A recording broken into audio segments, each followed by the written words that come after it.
Muy buenas noches, apreciado docente y compañeros de la licenciatura en Ciencias Sociales y del módulo de Construcción Epistemológica en las Ciencias Sociales. Mi nombre es Ángel Miro Santos Díez, soy actualmente docente en una institución privada del Colegio Suamos del municipio de Sogamoso, Boyacá. Bueno, en este espacio vamos a socializar algo que es muy importante y que se centra en las diferentes epistemologías, rescatando, resaltando la epistemología del sur. Eh, Uno de los planteamientos realizado por Boaventura de Sousa, ¿sí? Un sociólogo, en las cuales se, se establece o se fundamenta el rescate de las diferentes conocimientos, culturas y diferentes eh, eh, acciones relacionadas con la ciencia, ¿cierto? Y prácticas y conllevarlas actualmente a la actualidad. En este espacio, pues quiero compartirles una presentación entonces acerca del saber ancestral en las nuevas epistemologías, ¿sí?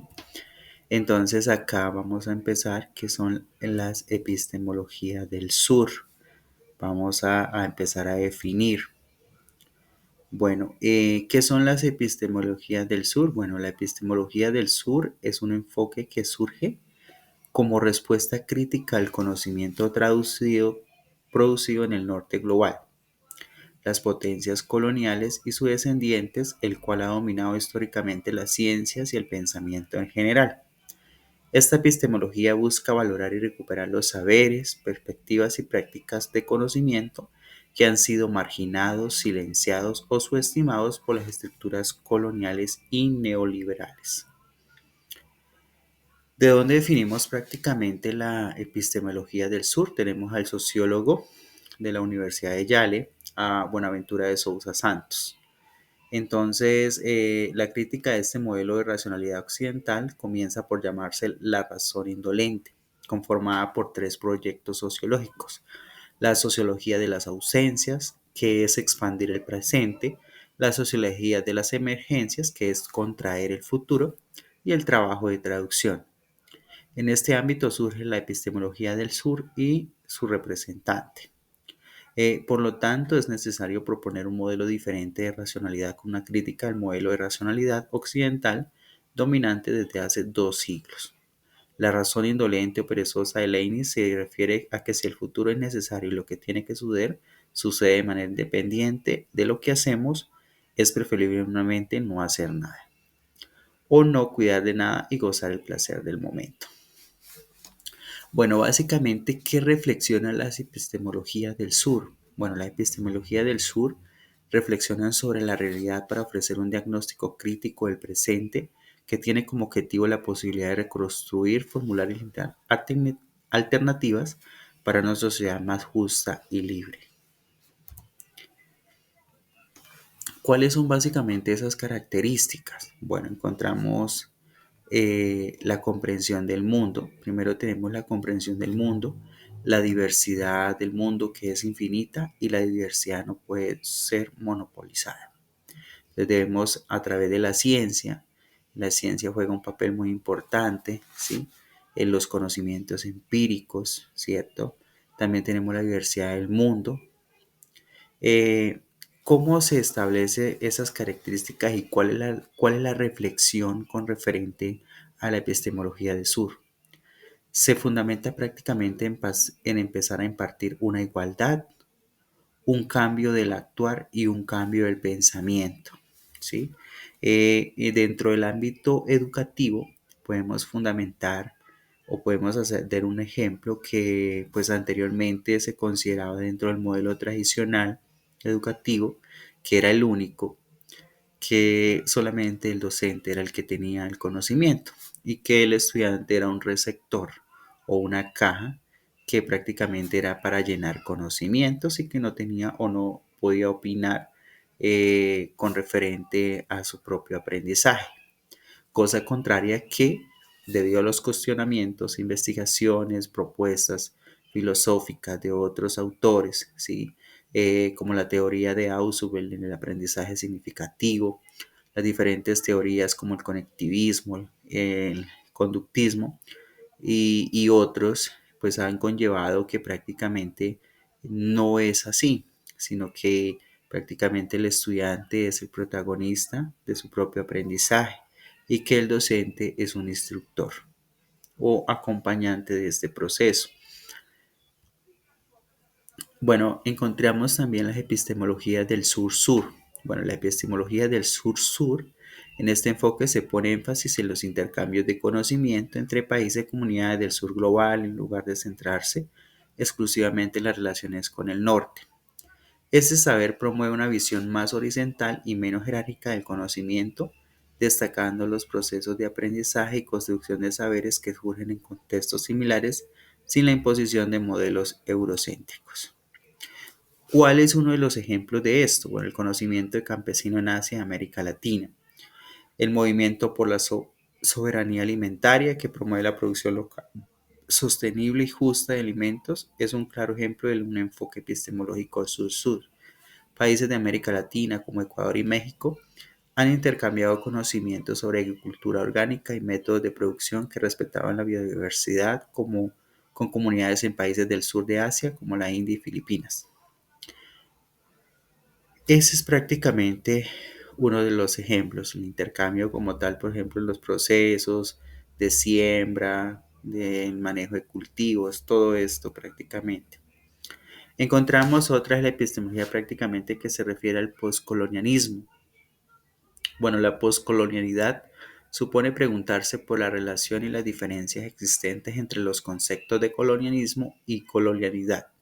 Y ello lleva a Hernández 2007, en este caso, a plantear qué es el colonialismo en la ocupación de un territorio por parte de un reino o estado colonial de tierras que no le pertenecían y a que a su vez conquistadas son administradas económica y políticamente.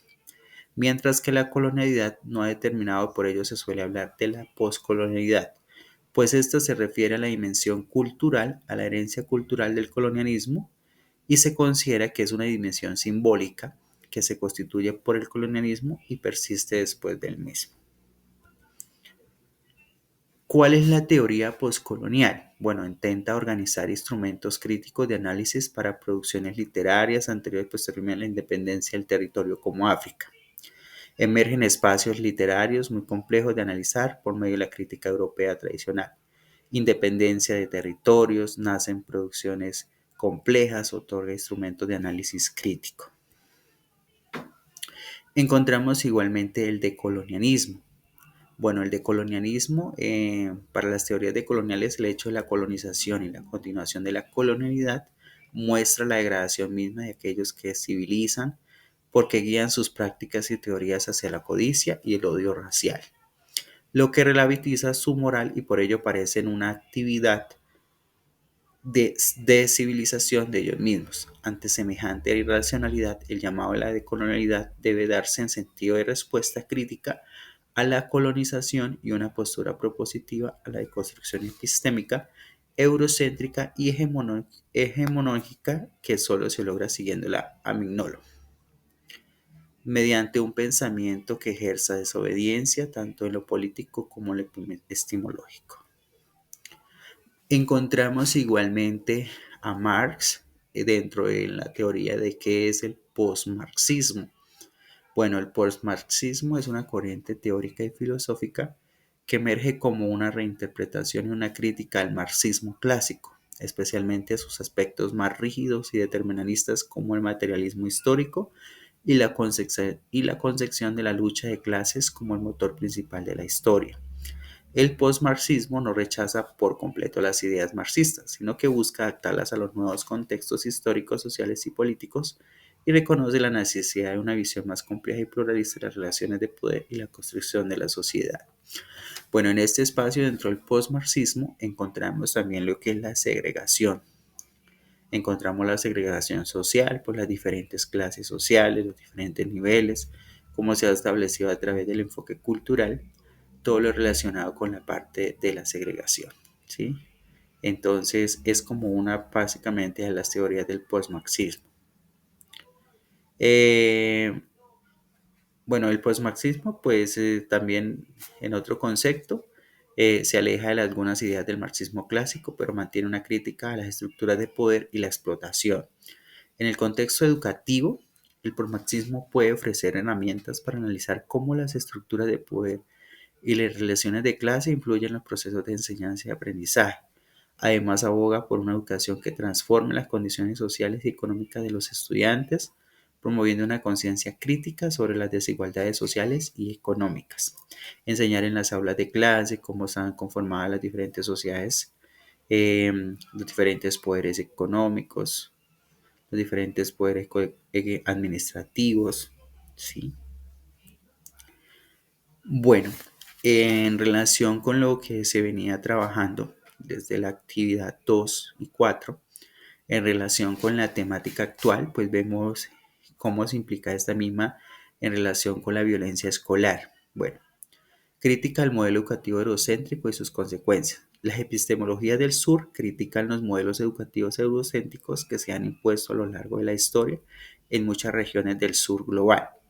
Estos modelos centrados en el conocimiento científico y racional occidental pueden generar un sistema educativo que no tiene en cuenta las realidades y necesidades de los estudiantes de comunidades marginadas. Esta falta de conexión con las realidades locales puede contribuir a situaciones de violencia escolar, ya que los estudiantes se sienten alineados, excluidos, devalorizados por un sistema que no respeta ni refleja su cultura, identidad o formas de conocimiento.